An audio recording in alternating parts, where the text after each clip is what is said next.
இது orange. இது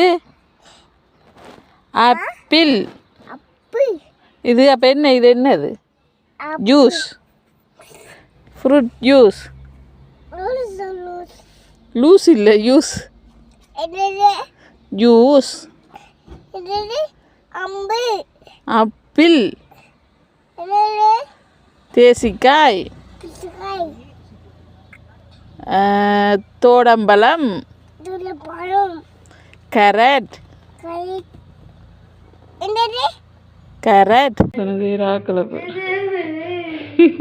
இது என்ன யோகாசனம்?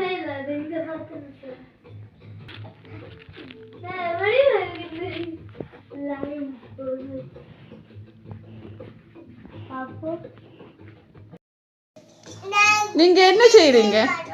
யோகாசனம் செய்றீங்களா? ஆதியா என்ன செய்றீங்க? யோகாசனம் செய்றீங்களா? நித்தா கொள்றீங்களா? அவ நித்தா கொள்றாவா?